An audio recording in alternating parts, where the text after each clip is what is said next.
नमस्ते जी। 37वीं श्रव्य कणिका ऋग्वेदादि भाष्य भूमिका महर्षि दयानंद जी सरस्वती द्वारा लिखित इस महत्वपूर्ण ग्रंथ पर भूमिका भास्कर नाम से स्वामी विद्यानंद जी ने व्याख्या लिखी है, जिसकी अवतरणिका हम आपको बता रहे थे।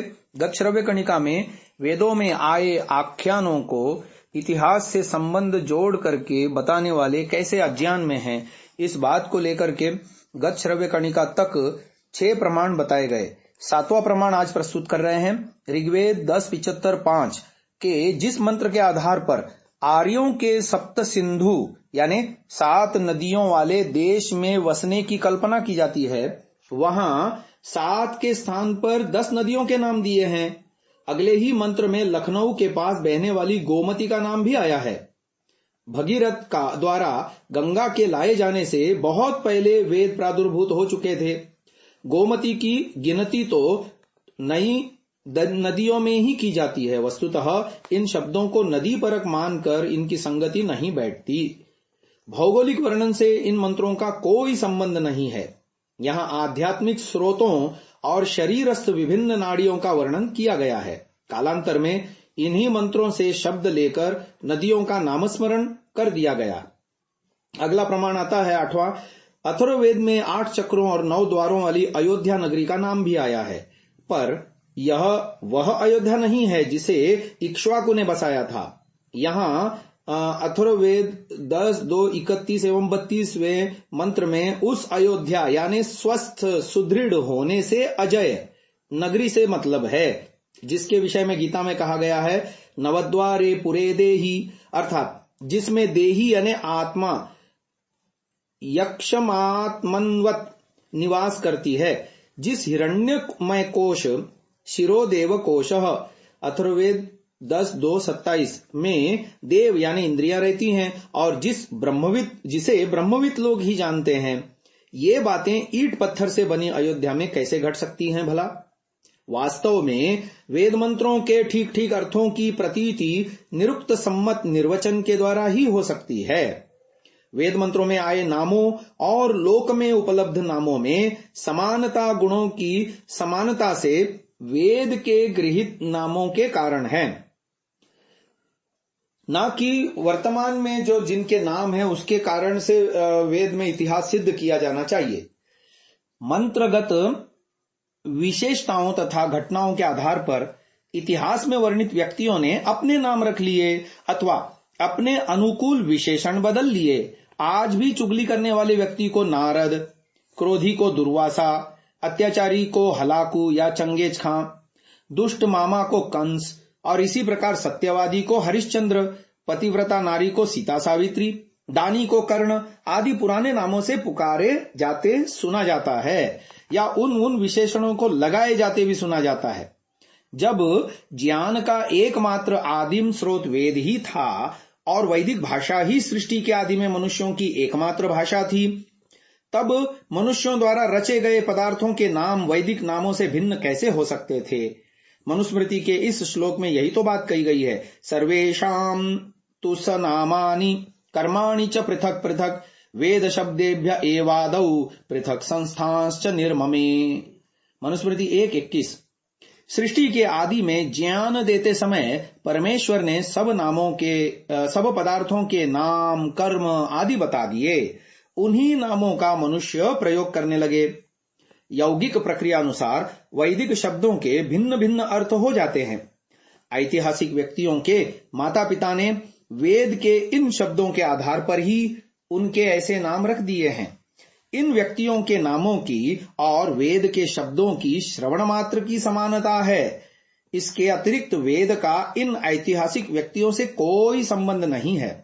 वेद में इतिहासवाद का खंडन करते हुए मीमांसा दर्शन में महर्षि जैमिनी ने इसी मत की पुष्टि की है।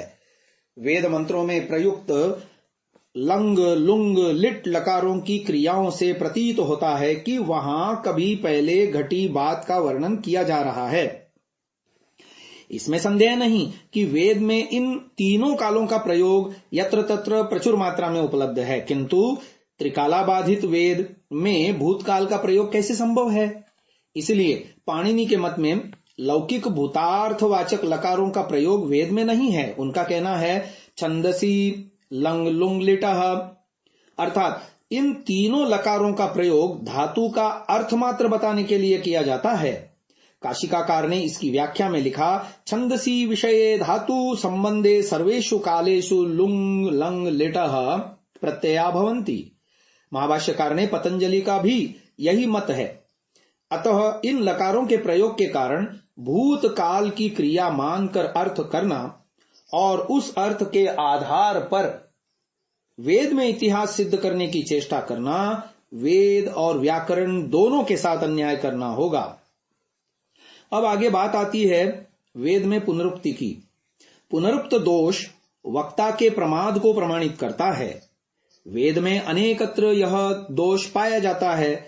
इस दोष के रहते न बुद्धिपूर्वा वाक्य कृतिर वेदे को स्वीकार किया जा सकता है और न उसके रचयिता को भ्रम, प्रमाद, विप्रलिप्सा आदि दोषों से मुक्त माना जा सकता है। ऐसी अवस्था में वेद के प्रामाण्य पर प्रश्न चिन्ह लगना स्वाभाविक है।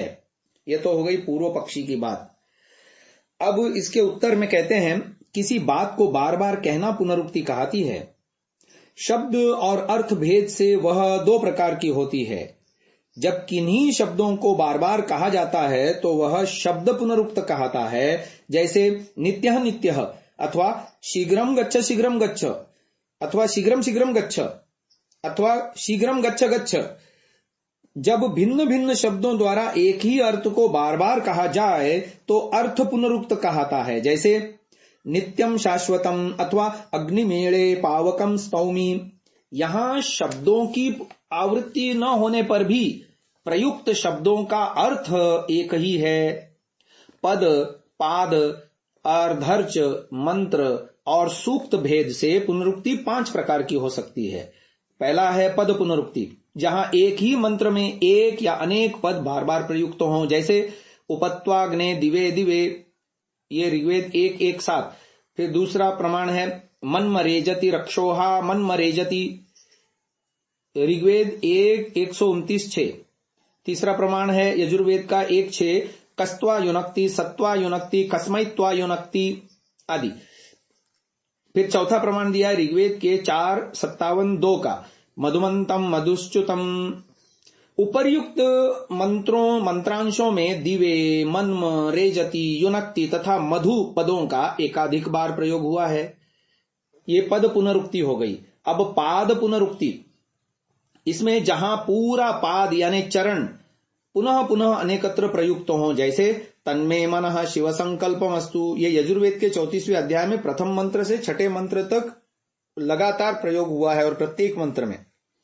ऐसे ही कस्मै देवाय हविषा विधेम, यजुर्वेद के 25वें अध्याय में 10 से 13, फिर 32 में 6 और 7, फिर 12वें में 102 मंत्र में पुनरुक्त हो रहा है।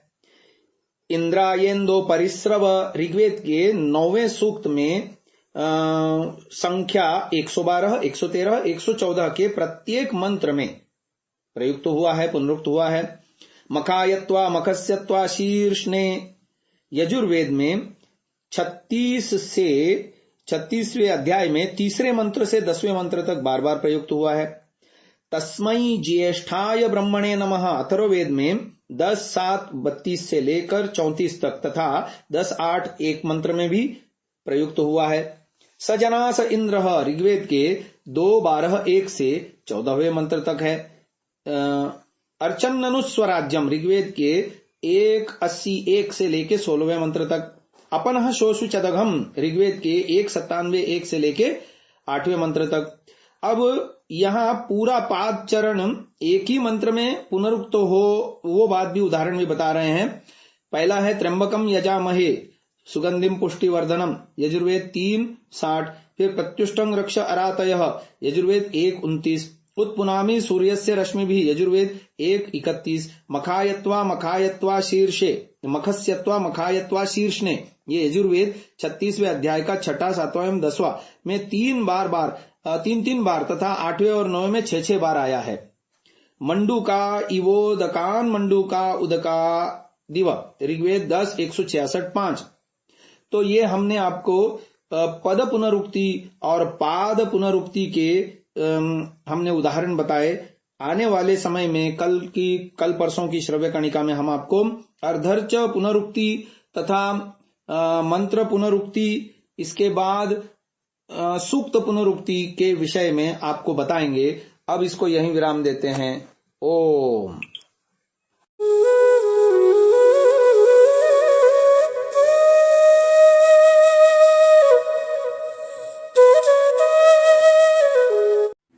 डाउनलोड सांसा ऐप, आरवीरदल ऐप, विजिट sansa.org, rvirdal.in।